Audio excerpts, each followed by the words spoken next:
우리 이사야서 27장 2절로 13절 말씀을 가지고 새로운 포도원 노래라고 하는 제목으로 말씀 전하도록 하겠습니다. 먼저 2절로 5절 말씀인데 3절을 봅니다. 나 여호와는 포도원 지기가 되며 아무든지 해치지 못하게 하리로다 그랬습니다. 여호와께서는 자기 백성을 포도원으로 비유하시며 밤낮으로 물을 주고 간수하여 아무도 해치지 못하게 지키시는 포도원 지기라 말씀하십니다. 포도원을 위협하는 가시덤불과 같은 대적은 밟아 불사르시지만 하나님께 나와 화친을 청하면 보호받게 하십니다. 본문이 우리에게 주는 교훈이 있는데 회복하시는 하나님을 기대하라는 것입니다. 이사야 5장에서 이스라엘은 정의와 공평 대신 불의와 학대라고 하는 들포도를 맺어 담이 허물어지고 황폐해지는 심판을 받았습니다. 그러나 하나님은 친히 그들의 포도원 지기가 되셔서 다시 아름다운 포도원으로 회복시켜 주실 것입니다. 하나님의 선하신 손길은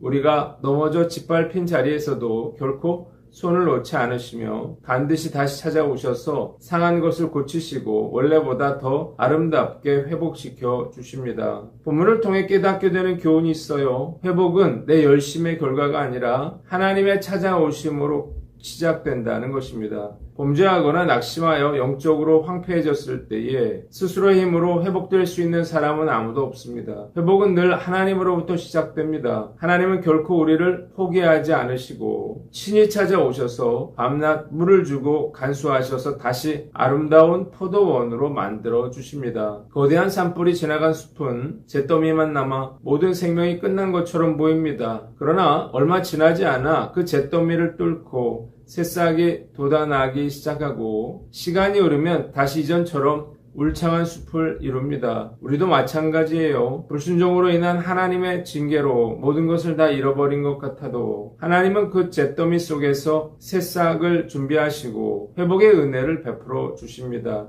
이 사실을 믿고 어떤 상황에서도 낙심하지 않고 회복시켜 주실 하나님을 기대하며 기도할 것을 다짐해 봅니다. 두 번째, 돌이킬 기회를 놓치지 말라는 것입니다. 하나님은 자기 백성을 위협하고 영적 결실을 방해하는 대적들을 단호하게 심판하시는 공의의 하나님이십니다. 하지만 그들에게도 하나님은 화친하자고 초대하십니다. 세상은 소망 없는 사람을 쉽게 낙인 찍고 포기하지만 하나님이 포기하신 악인은 없습니다. 오직 하나님을 끝까지 거부하고 포기한 악인이 있을 뿐이에요. 에스겔서 33장 11절 말씀처럼 하나님은 악인이 죄 가운데 망하는 것을 조금도 기뻐하지 아니하시고 그 길에서 돌이켜 살아나는 것을 진정으로 원하십니다. 하나님의 경고와 심판은 멸망 그 자체가 목적이 아니라 피할 길을 열어주심으로 생명으로 초청하시는 하나님의 강력한 사랑의 호소입니다. 말씀 앞에서 내 삶 속에 여전히 하나님께 순종하지 않고 내 고집대로 살며 하나님과의 화평을 깨뜨리고 있는 영역은 없는지 돌아봅니다. 기회를 주실 때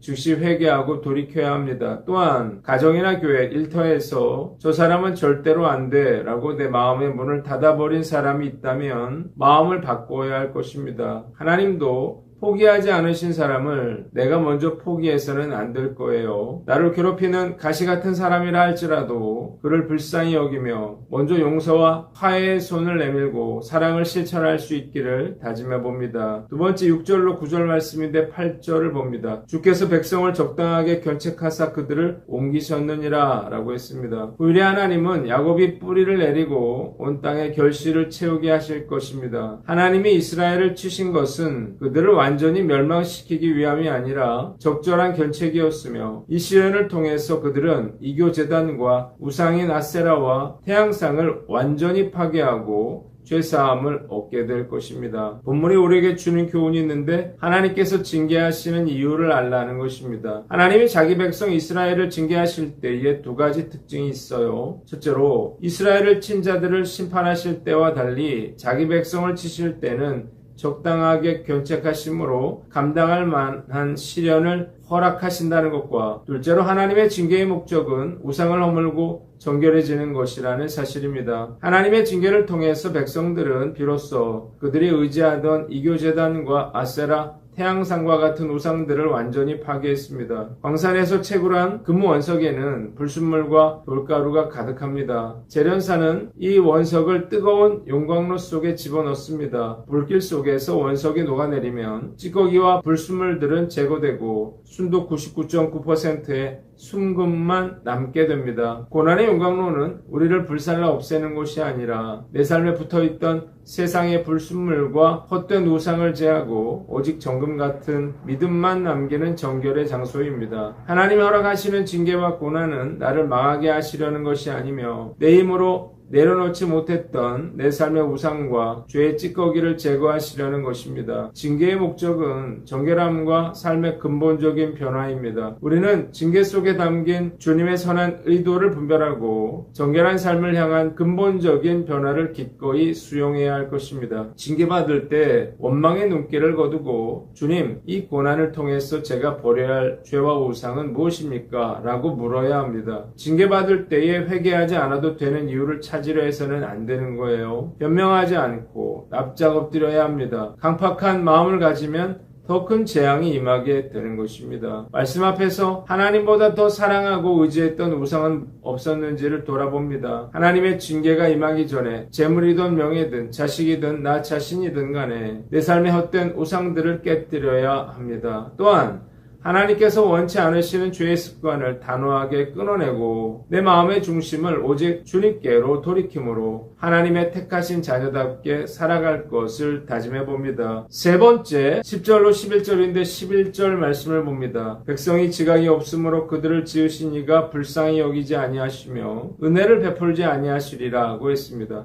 10절로 11절, 견고한 성읍은 적막하고 황무해져 광야와 같이 될 것이고 송아지가 그곳에서 풀과 나뭇가지를 먹을 것입니다. 나뭇가지가 마르면 여인들이 그것을 주워다가 불을 피울 거예요. 이 백성이 영적 지각이 없으므로 그들을 지으신 창조주 하나님께서 은혜나 불쌍히 여김을 베풀지 않으실 것입니다. 분명히 우리에게 주는 교훈이 있는데 하나님을 더 잘 알아가라는 거예요. 이사야 선지자는 성읍이 망한 이유를 백성이 지각이 없으므로 라고 분명히 밝힙니다. 호세아 4장 6절에 내 백성이 지식이 없으므로 망하는도다 라고 하는 말씀처럼 하나님을 경외하는 지혜와 거룩하신 자를 아는 명철이 없는 인생은 창조주의 긍휼과 은혜마저 거두어지는 비극을 맞게 됩니다. 우리의 미래는 오직 하나님을 아는 영적 지각에 달려 있습니다. 말씀 앞에서 세상의 뉴스와 주식, 트렌드에는 민감하면서도 정작 하나님의 말씀과 영적 상태에는 무감각하지 않은지 돌아봅니다. 내 경험과 지식을 내려놓고 오직 하나님을 경외하는 것이 참된 지혜인 것입니다. 여호와를 경외하는 자는 겸손하게 자신의 무지함을 인정하고 회개하고 돌이킵니다. 그래서 더 지혜로워져요. 그래서 여호와를 경외하는 것이 지혜의 근본이요 거룩하신 자를 아는 것이 명철이라고 말하는 거예요. 베수비오 화산 폭발로 한순간에 잿더미가 된 고대 도시 폼페이 유적을 발굴했을 때에 수많은 금화와 보석이 든 돈주머니를 손에 꼭 쥐고 그대로 도망치다가 화산재에 묻혀 죽은 사람의 유골이 발견됐습니다. 재물을 지키려다가 정작 가장 중요한 생명을 잃은 거예요. 내 생명과 미래를 지켜주는 것은 재물이 아니라 생명의 주인이신 하나님을 알고 그분께 피할 줄 아는 영적 지각인 것입니다. 일산화탄소는 색깔도 없고 냄새도 없어서 고요한 살인자라 불립니다. 그래서 텐트에서 난방기구를 켜고 자다가 일산화탄소가 차오를 때 이를 경고할 센서가 없으면 자다가 죽게 되는 거예요. 마찬가지로 하나님을 아는 지식이 없으면 나도 모르게 영적 사망에 이르게 될 것입니다. 우리 가정과 교회 일터에서 판단을 내릴 때에 세상의 계산법을 따르지 않고 이것이 하나님의 뜻인가를 늘 물음으로 영원히 무너지지 않는 미래를 준비해 나가는 저와 여러분들 되시기를 주님의 이름으로 축원합니다. 마지막으로 12절로 13절 말씀인데 13절을 봅니다. 그날에 아수르 땅에서 멸망하는 자들과 애굽 땅으로 쫓겨난 자들이 돌아와 예배하리라 하고 있습니다. 너 이스라엘 자손들아, 그날에 여호와께서 유프라데스 강에서 이집트 시내에 이르기까지 흩어진 이스라엘 자손을 알곡처럼 일일이 모으실 것이라고 했어요. 그날에 큰 나팔 소리와 함께 아수르와 애굽으로 쫓겨났던 자들이 돌아와 예루살렘 거룩한 산에서 여호와를 예배할 것입니다. 본문이 우리에게 주는 교훈이 있는데 주님의 약속을 붙잡고 사명을 감당하라는 것입니다. 하나님이 이스라엘을 출애굽시키실 때에 바로가 모세에게 전한